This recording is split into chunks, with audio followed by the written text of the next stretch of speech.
If you really look at the numbers, because of the massive debt, and right now total debt in this country is about 375% of the gross domestic product, and that's not including derivatives. If you put the derivatives in, it's probably 20 to 30 times gross domestic product. It's beyond what anybody has ever even considered.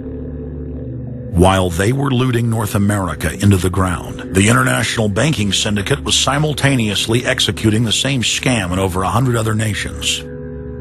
So who got the money? To financial institutions in Europe and other countries. Which ones? I don't know.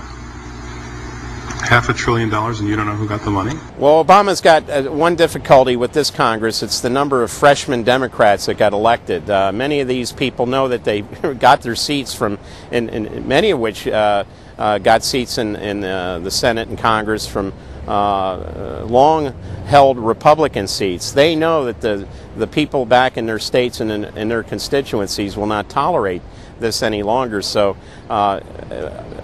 up against the Republicans and the blue dog Democrats are these freshman congressmen, Democratic congressmen and senators, and they're not. They don't seem like they want to go along with the program. So if there's any hope, it'll come from these freshmen. The Constitution says no money shall be drawn from the Treasury, but in consequence of appropriations made by law. This money is not drawn from the Treasury. Well, let's talk about that. Do you think it's consistent with the spirit of that provision of the Constitution for a group like the FMOC to hand out $500 billion to foreigners without any action by this Congress? Congress approved it in the Federal Reserve Act. When was that? Quite a long time ago. I don't know the exact date. 100 years ago? The original act is 1914, I believe. I don't know whether this provision was in 1914 or not, but the Federal Reserve Act was in 1913. All right, and at that time, the entire gross national product of this country was well under $500 billion, wasn't it?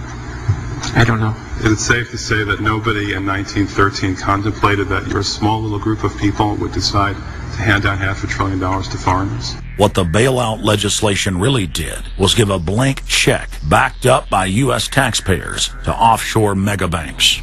Of course, Congress has oversight. If you read the Constitution, our founders were very clear.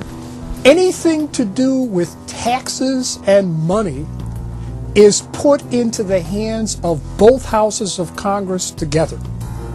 Both houses of Congress together must approve it. Because it's a buck, because that's why we fought the revolution. Taxation without representation was part of it. Foreign banks, Société Générale of France, about 10 billion for a French bank.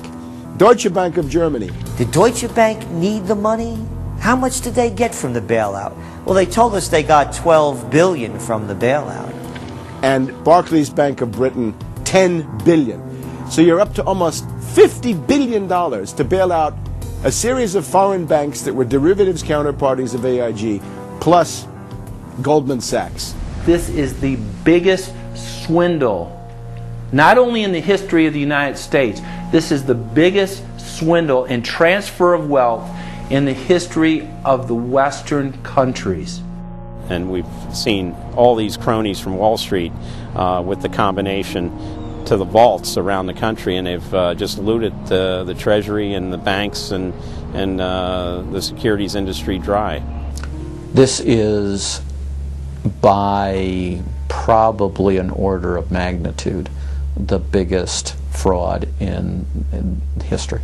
Over the next 10 months, $23.7 trillion was stolen from the U.S. Treasury. The gentleman from North Carolina, Mr. McHenry. Thank you, Mr. Chairman. And the tune of $23.7 trillion worth of taxpayer exposure for the bailouts is quite striking. The calculation right now is that with Obama, we've got $24 trillion as a line of credit available only to Wall Street banks, insurance companies, credit cards, mutual fund companies, and others, but only financial institutions. $24 trillion of money from the Federal Reserve, from the Federal Deposit Insurance Corporation, and from the Treasury in the form of the bailout of October 2008. The Federal Reserve, the private holding company for the offshore banks, arrogantly told Congress and the American people that it was none of their business what the private banks did with the people's money. One very interesting exchange. Senator Bernie Sanders of Vermont asking Bernanke, we have given upwards of $2 trillion to various financial institutions. You've got to tell me, where did the money go? And Bernanke simply stonewalls and says, I won't tell you. And who got the money? Hundreds and hundreds of banks. Any bank that has access to the U.S. Federal Reserve's discount. Tell us who they are. No. Do you have to be a large, greedy, reckless financial institution to apply for these monies? There is no subsidy. There is no capital involved. There is no gift involved. It is a collateralized, short-term liquid loan that is both over-collateralized and is recourse to the company itself. We have never lost a penny doing it. And how can other institutions get those loans as well? According to the law, we are supposed to be lending to depository institutions. Let me just say this, Mr. Chairman. I have a hard time understanding how you have put $2.2 trillion at risk without making those names available, those institutions public. And we're going to introduce legislation today, by the way, to demand that you do that. It is unacceptable to me that that goes on. Behind me, the Federal Reserve is probably the least transparent agency in the federal government. One could even argue that the Central Intelligence Agency is more transparent than the Federal Reserve. The fact is that the American people want to know more of the secrets of the temple, as the book was before you were born. The secrets of the temple. The Fed, as you know, is just a monopoly by the bankers. This is simply putting the foxes in charge of the henhouse. Personally, I'd be in favor of Congress just nationalizing the Fed and getting the bankers out of there. They're just stealing from the American people. Put it directly in the hands of Congress and let Congress decide, rather than this cabal of bankers deciding their own rates of profit at the expense of the American people. Since the Federal Reserve's creation in 1913, patriots have labored tirelessly to alert the American people to the true nature of the Federal Reserve. Throughout its 90-plus-year history, most Americans falsely believed that the Federal Reserve was a government agency. But today, scientific opinion polls show that the vast majority of the public is aware of the fact that the Federal Reserve is a front company for an offshore private banking cartel that dominates not just the United States, but almost every other nation on Earth. It's never been written about in any book that I've found as to who gave these guys the authority or permission to be the international bankers for the world. Why would you even need international bankers? Why would any government agree to use them? Why would you need to use them? Why can't any country create its own money? It tells you there was already an existing superstructure, already in existence, maybe 200-300 years ago, to give these guys permission to somehow be the overlords of all money for all countries. Polls also reveal that 75% of Americans demand a public audit of the secretive organization. By the summer of 2009, Congressman Ron Paul's bill to audit the Fed had gained more than 280 sponsors in the House.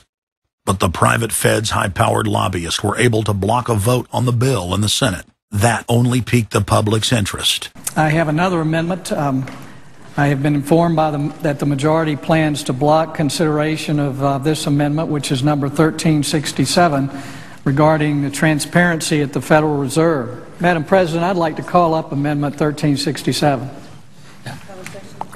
Without objection, the clerk will report. The Senator from South Carolina, Mr. DeMint, proposes amendment number 1367. Senator from Nebraska. I make a point of order against the DeMint amendment that it's legislation on appropriations. Madam President? The point of order is well taken. The amendment. I regret the objection. The amendment falls.